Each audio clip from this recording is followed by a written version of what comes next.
Well, this is something else. Donald Trump is speaking at the National Association of Black Journalists Convention in Chicago, Illinois. And it's already, which is why I want to jump on and do this segment right now. We might have to do multiple segments on this, but it's already gone so terribly. And he's lashing out at the interviewers. Let's just get right into the clips and I'll respond as we go along. Oh no. Here we go. Mr. President, we so appreciate you giving us an hour of your time. I want to start by addressing the elephant in the room, sir. A lot of people did not think it was appropriate for you to be here today. You have pushed false claims about some of your rivals, from Nikki Haley to former President Barack Obama, saying that they were not born in the United States, which is not true. You have told 4 congresswomen of color who were American citizens to go back to where they came from. You have used words like animal and rabid to describe black district attorneys. You've attacked black journalists, calling them a loser, saying the questions that they ask are, quote, stupid and racist. You've had dinner with a white supremacist at your Mar-a-Lago resort.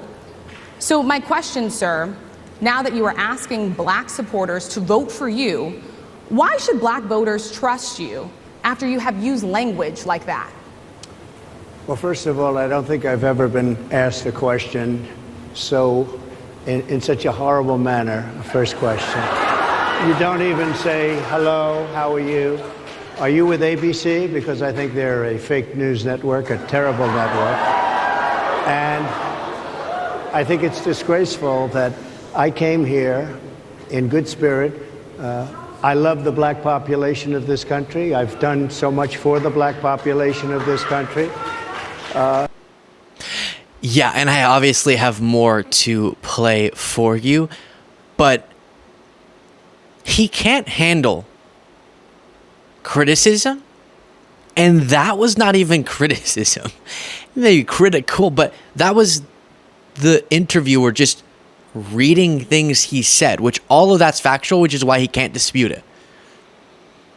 But what he cannot comprehend is the idea of critical journalism, which is journalism. They're supposed to pose to you questions that are challenging. As long as they're accurate, honest questions, then throw it at politicians. You want to see how they engage with tough questions. And Democratic politicians, as we talked about before, are able to handle that. The example I give is, you remember on ABC News, for example, or since he brought that up, we saw George Stephanopoulos interviewing Biden after the disastrous debate, and it was a brutal question after another. To his face, George Stephanopoulos saying, people don't think you're fit to serve. Why do you think you're fit to serve? Look at this devastating polling. You probably can't win. Just one after another for the entire interview. And not at a single moment did Biden lash out at George Stephanopoulos. Well, you're just fake news. Never. Because he respects the media. Same thing with Kamala Harris. Same thing with Democrats generally. But here, Trump can't help himself. And that's why he says the government should come down hard on outlets like MSNBC. His words, not mine. Because he believes loyalty to him is more important than loyalty to the truth. Here's more.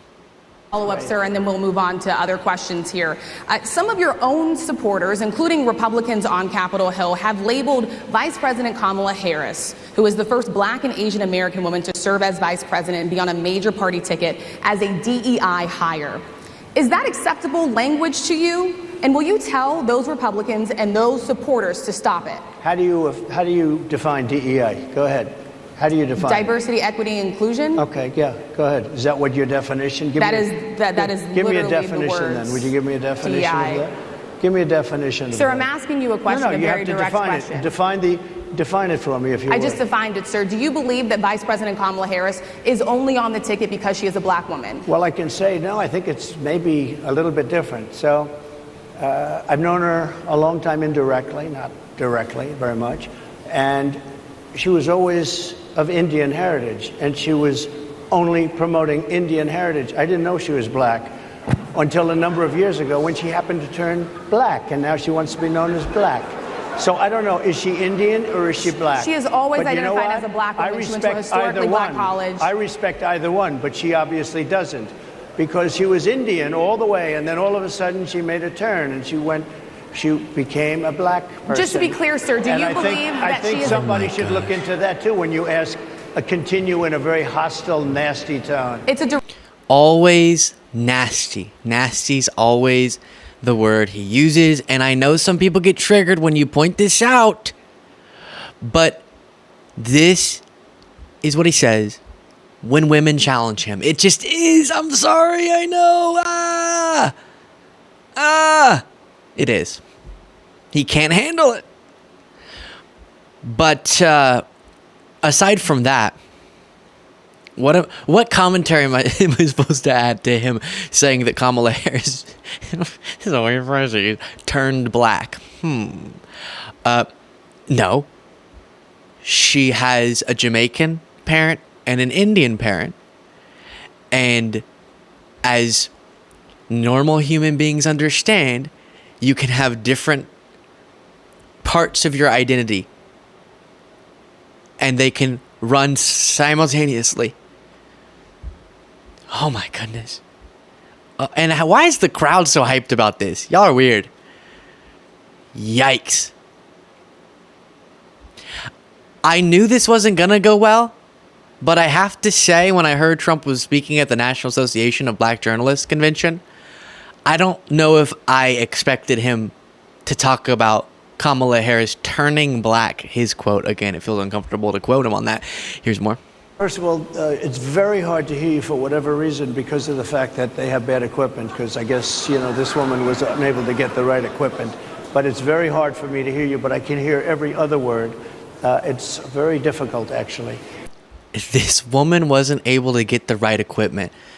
I've not seen something this disastrous in a very long time. As I'm recording this, more clips are coming in, so let's watch this one. I didn't notice ABC doing any publicity on it, George. We cover you George extensively, sir. I'd love to move over onto different topics. I didn't notice you do any publicity on it at all. I won the case, the biggest case. This is an attack on a political opponent. I have another one where Sir, I have if you a don't mind, hostile I'd love judge. we have you for a limited time, sir. I'd love to move on to different No, topics. excuse you. if we You're the can. one that held me up at 35 minutes, just so you understand. Oh my gosh. This is what? I had taken note of the fact that Trump has never handled, and I'm just seeing if there are any other new clips here. Trump has never handled critical journalism well. But he used to do more critical interviews. You might remember him appearing on MSNBC and other networks, even with George, as he calls him now, Slopadopoulos. What a child Trump is. But increasingly, he got more and more in need of only cultists to interview him. And so what that means is that, yes, he gets upset, but he also gets more discombobulated, as I'm noticing a little hair mishap. He can't do the sort of, I'm lashing out at you, but I'm still making a good point thing, which some politicians who don't like being confronted can still do. They'll get mad at the interviewer, but they'll be able to still make a point. Trump's just all over the place, flailing now whenever he gets confronted. Here's another clip from this. So Sadia Massey, someone from Illinois, an unarmed black woman, was shot the other day in her home by a deputy sheriff. The deputy has since been charged with murder. You've said police would get immunity from prosecution if you win. Why should someone like that officer have immunity, in your opinion? Immunity? Immunity. I don't know the exact case, but I saw something, and it didn't look good to me. It didn't look good to me. Are you talking with the water, right? Yeah, well, police unions are not backing this person either. Okay. But again, why would... They're going to be charging the officer. I guess they're charging the officer. So why should he receive immunity? Well, he might not. I mean, it depends. It depends on what happens. He doesn't know his own stance. He has been saying, as we've covered, that officers should get complete criminal immunity. Complete federal criminal immunity. Under his policy proposal, as it pertains to their acts as police officers. Which, who wants that? What? It doesn't make any sense.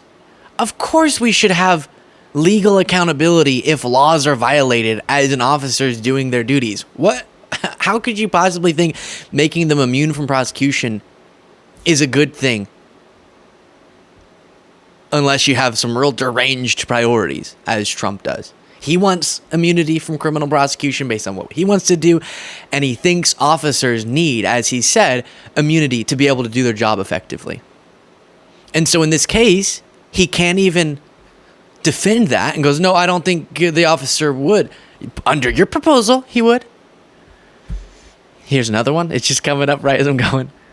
And that's why this decision is important this time. Bad things happen. You said it twice. When you look at J.D. Vance, is he ready on day one? Does he what? Ready on day one, if he has to be. I've always had great respect for him, and for the other candidates too. But I will say this, and I think this is well documented. Historically, the vice president, in terms of the election, does not have any impact. I mean, virtually no impact. You have 2 or 3 days where there's a lot of commotion as to who, like you're having it on the Democrat side, who it's going to be. And then that dies down, and it's all about the presidential pick. Virtually never has it mattered. Maybe Lyndon Johnson mattered for different reasons of what we're talking about, not for vote reasons, but for political reasons, other political reasons. But historically, the choice of a... Think about that. He's asked, is J.D. Vance as vice president ready to be president on day one in a case where something tragic happens or for whatever reason you can't be president? Is he ready on day one? And Trump goes, well, that doesn't matter much in the election. It's just about me. No, we know you're a narcissist. We're saying, can he be president in case he needs to be? Because that's what the vice presidency is about. Trump can't conceptualize. Don't talk about J.D. Vance. Me. And to Rachel's point, he, has a lot of opinions about childless women like myself or divorced people like yourself. Do you think, well, I mean, my point is here. But at least it was said in a friendly manner. My point is, do you think the Republican Party is getting a little bit too judgy about people's lives when you think about abortion or when you think about what J.D. Vance is saying? I don't think, look, I think that the Democrat Party is really the one that has the problem. I think they're radical on abortion because they're allowing abortion in the 9th month. They're allowing the death. I think it's they're about allowing freedom, the death of a baby after the baby is born, based on that governor is of illegal Virginia. In every state in the country. Based on the governor of Virginia, they're allowing the death of the baby after it's born. They're allowing abortions in the 8th and 9th month. Well, Democrats have denied. I think they're right, and I think the Republican Party is actually much less. I think I've made them much less radical, perhaps. Okay, so when asked about J.D. Vance's childless cat lady remark and the saga surrounding it, he is only able to respond with his normal lies about the Democratic stances on abortion. And we just have to keep playing some of these. This is stunning. I think I'd know. Look, if I came onto a stage like this and I got treated so rudely as this woman treated me. Oh my goodness.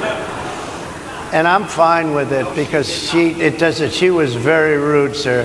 Very rude. That wasn't a question. She didn't ask me a question. She gave a statement. That wasn't a question. I repeated your statement, sir, actually. You said you would. You would Oh, make that absolutely. decision If I to step thought down. that I was failing in some way, I want people to be sharp. I'll go a step further. I want anybody running for president to take an aptitude test, to take a... Very rude, nasty. So what was the horrible question again? Oh, yeah. You have said all of these things. He can't dispute that he has said those things.